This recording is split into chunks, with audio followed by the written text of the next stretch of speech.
Danam Nagender sir ఎమ్మెల్యేగిరికి రాజీనామా చేయకుండా కాంగ్రెస్ పార్టీలో చేరుడు కాంగ్రెస్ పార్టీలో కూడా నచ్చలేదట.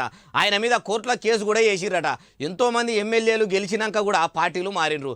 ఎవరి మీద కూడా ఎక్కువ మటుకు కోర్టు దాకా పోయి ఆరోపణలు చేసిన వాళ్ళు లేరు. మరి దానం సార్నే ఎందుకు అట్లా రెండు పార్టీలలో అరుచుకుంటున్నారంటే ఇనుండ్రి మీరే. ఇప్పుడు దానం నాగేందర్ కోవట్ అనుకోవాలా, రియల్గా వచ్చింది అనుకోవాలా?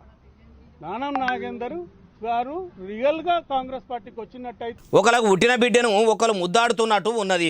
ఒకవేళ నియ్యదుగా కాంగ్రెస్ పార్టీలకు రావాలంటే ఎమ్మెల్యేగిరికి రాజీనామా చేసి రావాలి కానీ కారు గుర్తు మీద గెలిచి షెయి పార్టీల షరీక్ అయితే అంటే ఎట్లా అని హైకోర్టులో కేసు కూడా వేసిర్రట. బీఆర్ఎస్ లకించి కోబట్టుగానే వచ్చిండని ఢిల్లీలో ఉన్న కాంగ్రెస్ ఆఫీసు ముంగట ప్లకార్డులు పట్టుకొని కాంగ్రెస్ వాళ్ళు నిరసన తెలిపినరు. ఇప్పటికైనా మించిపోయింది లేదు, రాజీనామా చేసి రావాలంటారు. అయినా ఒక పార్టీలో గెలిచి ఇంకో పార్టీలకు మారేటోళ్లకు మళ్ళొక్కపారి ఎన్నికల్లో నిలబడే ఛాన్స్ ఉండకుండా కఠిన చట్టాలు తెస్తేనన్నా దానం సార్ లెక్క పార్టీలు మారారేమో కొందరు లీడర్లు. అసొంటి కానూన్ వస్తే బాగుండు కానీ అగో గసొంటి చట్టాలు చేస్తారా మన నాయకులు అంటుర్రు ఈ ముచ్చట తెలిసిన వాళ్ళు.